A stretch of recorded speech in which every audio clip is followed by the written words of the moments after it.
सभा के सर्वसर्व अली जनाब इज्जतमाब छगन भुजबल साहब, स्टेज पे बैठी हुई तमाम काबिल एहतराम शख्सियतें, सहन शक्ति सहन शक्ति सहन शक्ति।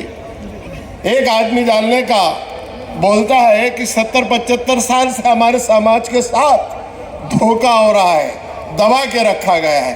अरे सहन शक्ति अगर किसमें है तो वो ओबीसी समाज के अंदर है। वो कैसी है उसका इतिहास ओबीसी समाज के लोगों को मालूम नहीं है।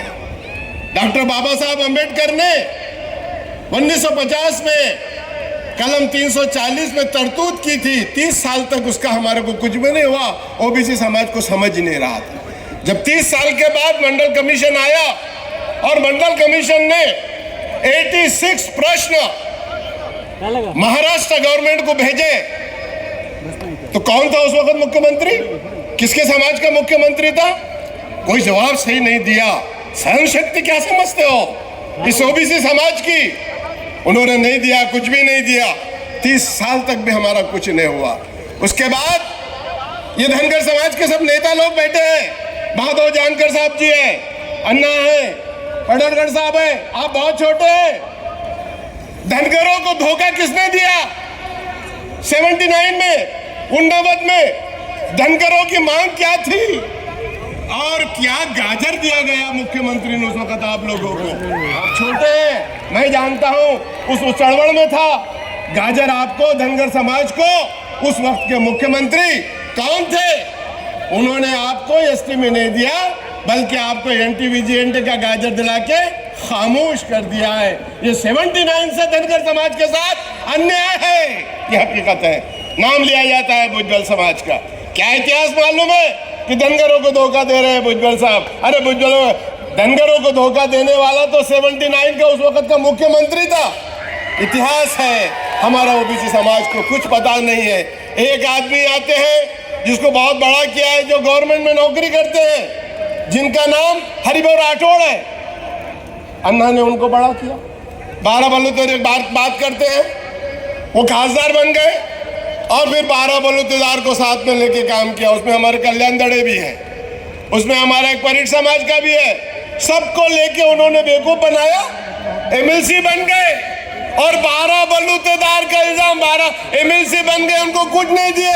उसका इल्जाम दिया जाता है भुजबल साहब को कि अन्याय किया है इस समाज पर किसी ने, तो वो भुजबल साहब ने। 12 बलूतेदार पर अन्याय हुआ।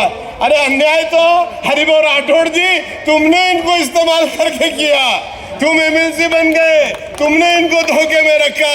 भुजबल साहब तो उस वक्त बहुत ताकतवर थे, तुमको सब मिल गया, तुमने अलग अलग ले लिए 3%, 2%, 1.5%। भुजबल साहब अगर चाहते तो माली समाज के लिए 3% अलग से ले सकते, मगर वो बहुत बड़े दिल के आदमी है।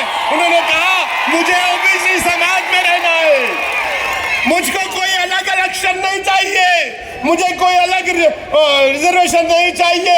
मैं इन जो 340-45 जमातों का हूं उनके साथ रहना चाहता हूं। वो आज भुजबल साहब इस लड़ाई को लड़ रहे हैं और ये यलगार आप जो देख रहे हैं, तो मैं इसीलिए अपनी बात को कहता है कि धोखा देने वाले आपको कौन है, नाम किसका लिया जा रहा है। भुजबल साहब अगर जो सामने नहीं आते तो ये मामला कुछ अलग ही हो जाता।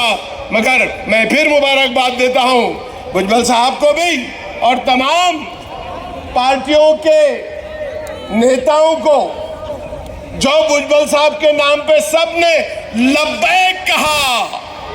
एक आवाज में उन्होंने कहा कि भुजबल साहब हम आपके साथ हैं, आप चलिए, हम आपके। तो इसीलिए स्टेज पे सारे पक्ष के, विपक्ष के, सर जाति जमाती के लोग बैठे हैं। इतना ही कहते हुए अपनी बात को खत्म करता हूं। जय हिंद, जय महाराष्ट्र, जय ओबीसी।